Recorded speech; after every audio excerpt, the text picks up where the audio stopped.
Welcome to Podcast 83, a regular look at the news, stories, and trends related to Michigan's 83 counties from the Michigan Association of Counties. Good afternoon, everyone. Welcome to the Podcast 83, the podcast put on by the Michigan Association of Counties.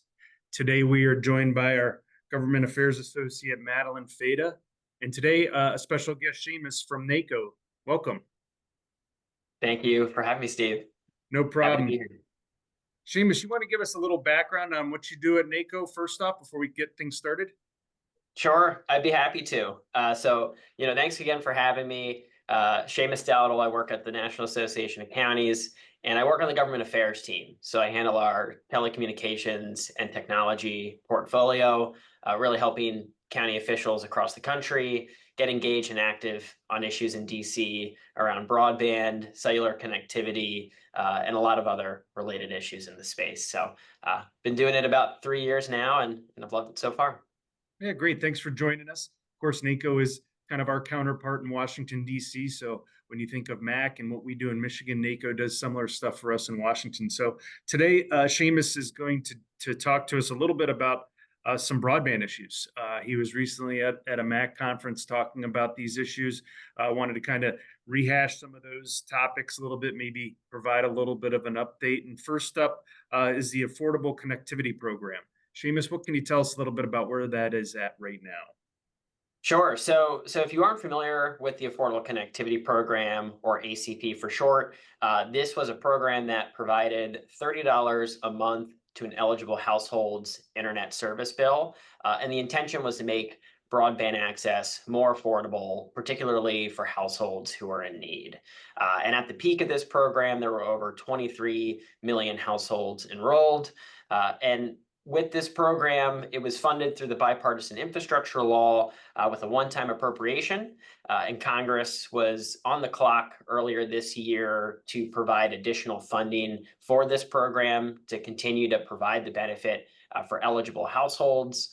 However, Congress failed to extend appropriations for the program, and as a result, enrollments were officially ended on June 1st. So households received their last full benefit in April. They did get a partial benefit with remaining funds in May, and then the program ended.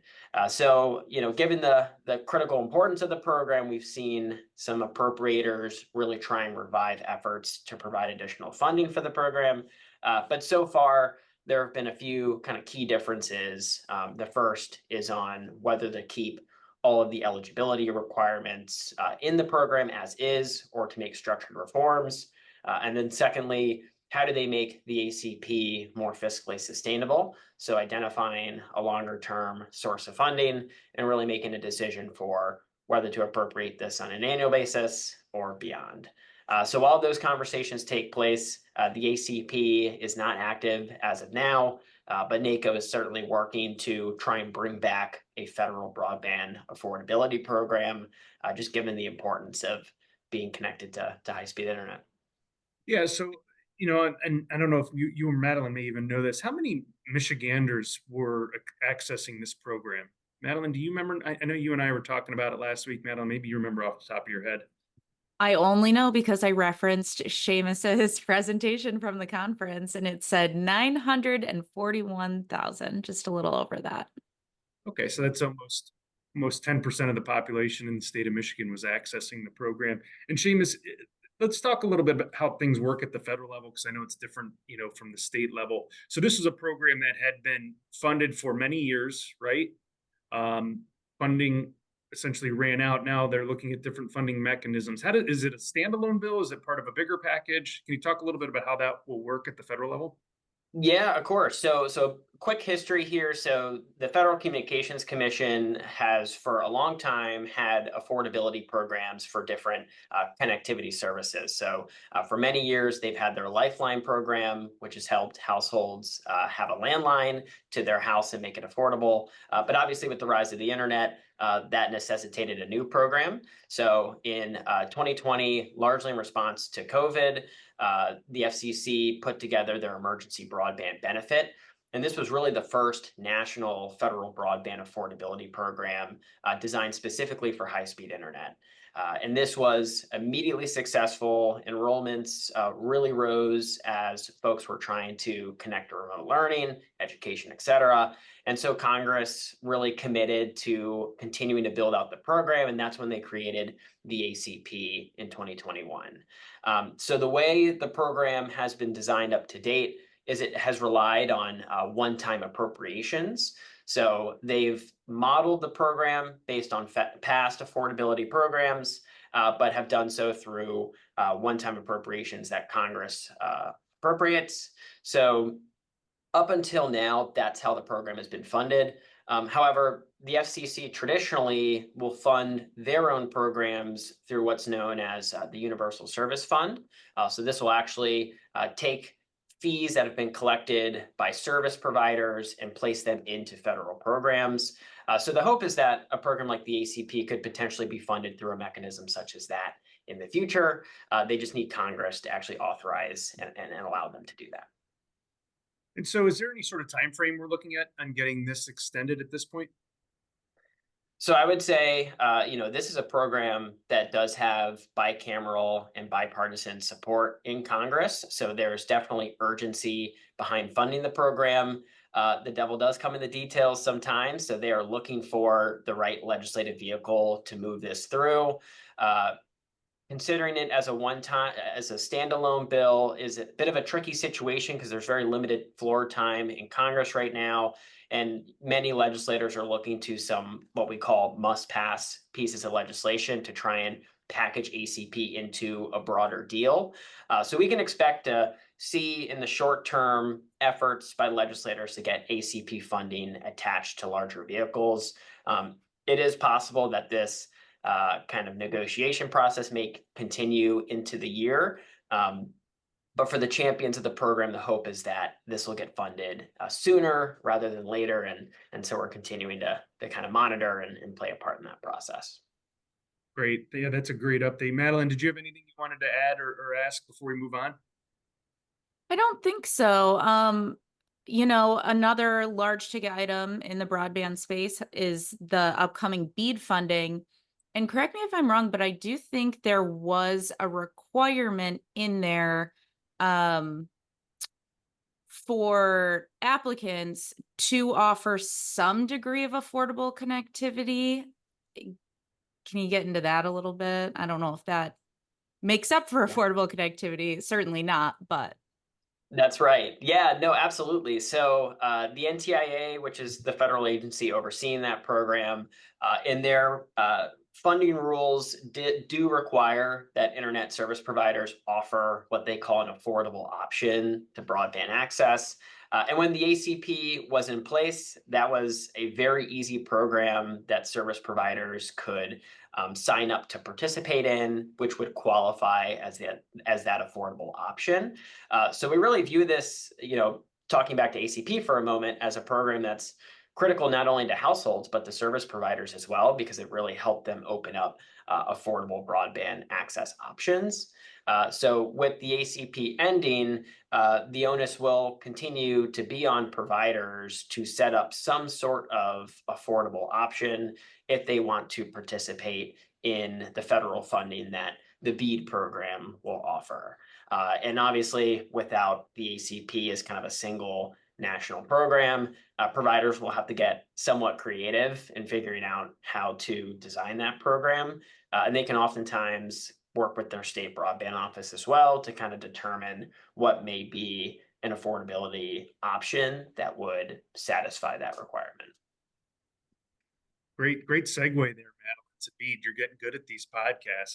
That's you might have to start hosting permanently. No? All right. Let's talk a little BEAD. Madeline kind of mentioned it. Where are we at with BEAD and things at the federal to state level there? Sure. So the BEAD program represents a massive investment in broadband infrastructure for unserved and underserved locations throughout the country. And we're really moving through milestones in this program at this point. So kind of a quick timeline of events. So the NTIA has $42 billion that it is actively distributing to states. and states will receive the portion of funding that corresponds to how many unserved and underserved locations that particular state has. So for the state of Michigan, for example, based on your number of unserved and underserved locations, you're going to receive the proportional funding in your state. And most states are at a point now where they have designed their initial plans for how they plan to use funding, and they've conducted some local consultation on what locations they plan to serve. And they're now moving into a position where they're seeking applications on proposals for how to build out this infrastructure. And this is really a key milestone because it's one of the last steps before the program greenlights all of the funding to the states, who can then send money to subgrantees to really build these networks and get these households connected. So I believe in the state of Michigan, throughout the rest of this year, the state broadband office will begin to solicit applications for folks who are interested in taking advantage of BEAD funding. So counties can really lean in and identify local internet service providers or good partners that they may want to see build out infrastructure in their communities, and really encourage them to get engaged and involved with the state broadband office as they prepare to dole out some of this funding. So the funds will come feds to state, and then the state will go and distribute those funds through a grant application process. I'm assuming something like that. Are counties eligible for those funds, or is that a state by state basis, or is that federally determined? How does that work? Yeah, so you're correct in that the federal government will send funds to the state, who will then open up a grant opportunity at the state level. And counties, through the NTIA's rules, are eligible to apply for funding. You would just need to make sure that there is not state statute that prevents local governments from applying for broadband infrastructure money. There are a selection of states that do have those rules in place that were pre-existing prior to this federal program. But if there are not those rules, then counties are absolutely eligible to apply. They can do so directly or through a public-private partnership. And so there's opportunities to think creatively through this funding program, you know, from an economic development standpoint, or just kind of building out infrastructure. And then, Madeline, do you know how much Michigan is getting off the top of your head? Sorry, I should have prepped you on that one. I believe the number is 5.68 billion. Okay, so that's For Michigan. pretty good dollar figure there. And then, so let's talk time frame on these dollars, when these dollars may be available for entities in Michigan to kind of apply for them. Do we know that kind of time frame yet, or are they still working on that? So they've sketched out, so this Michigan State Broadband Office, and again, each state kind of has their own respective timeline. It's based on how quickly they're moving through the milestones. But they've identified the remaining quarters of this year, so Q3, Q4, as the window to solicit applications for the BEAD program. That'll extend slightly into 2025 based on if the interest they've received is adequately covering every location that they've identified. Because that's a key part of the BEAD program. You actually have to connect every unserved location and every underserved location. And once they make sure there's interest across those applications and they get final agency approval to move forward with the program, it's at that point that they will actually fund projects, which will go to be shovel ready and kind of shovel meets the dirt and projects begin. So we can likely see that, at least in the state of Michigan, probably at some point in early 2025, when projects are getting fully greenlit and funding is moving over to the service providers.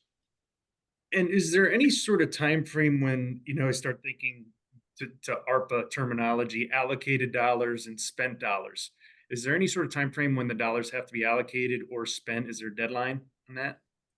Yeah, so once providers receive funding through the BEAD program, they have to complete their construction milestones within a period of time. So generally speaking, the BEAD program offers a 4-year window to completely finish a project.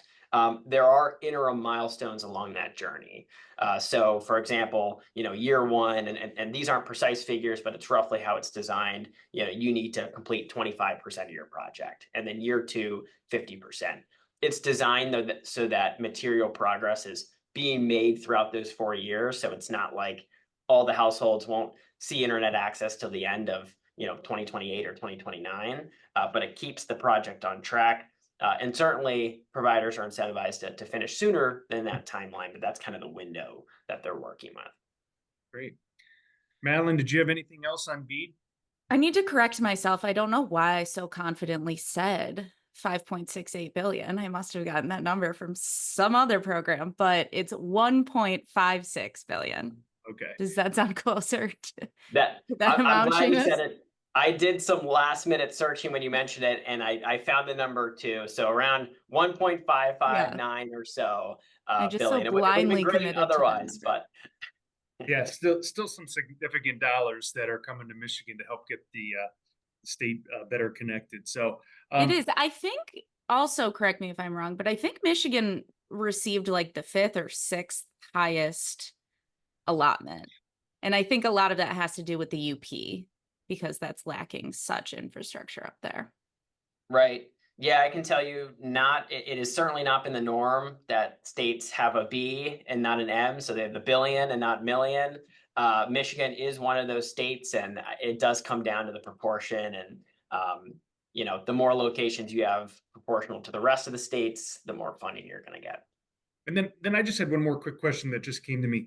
On those grant applications, are those requirements determined at the federal level, or is each state allowed to kind of write their applications the way they want to see them?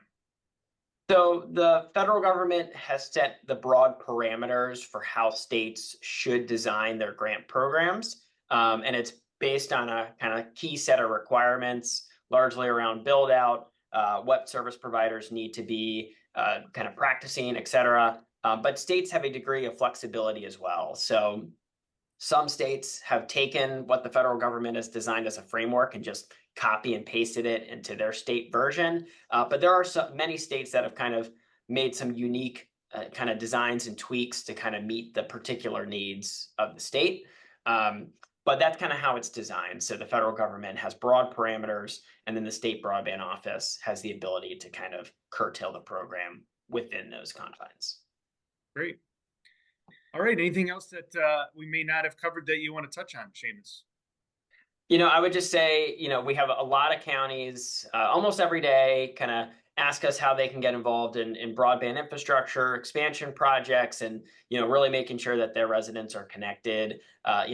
Some of the federal programs we covered today are the largest, but, there are, of course, other federal funding opportunities that continue to come out in the broadband space. So, depending on what your particular needs in your county may be, certainly feel free to kind of reach out to NACo or to your state association to kind of get a better sense of how else you can get your community connected to broadband. But the BEAD program is certainly, a once in a generation opportunity, we would say, just based on the level of funding. Congress doesn't put $40 billion behind broadband every day. So, certainly taking advantage of that as a key component. And then for the ACP as well, really an opportunity to make internet access more affordable.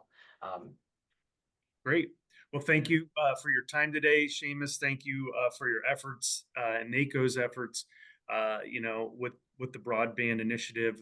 Like you said, significant investment, one-time investments in broadband to kind of get us where we need to be, especially with the need for broadband and how much it's almost becoming a utility now across the country. So thank you on that. Thank you, Madeline, for your time today. Great job. You'll be hosting in no time at all. No, thank you. Okay. Thanks for having me. Thank you for listening to today's episode of Podcast 83.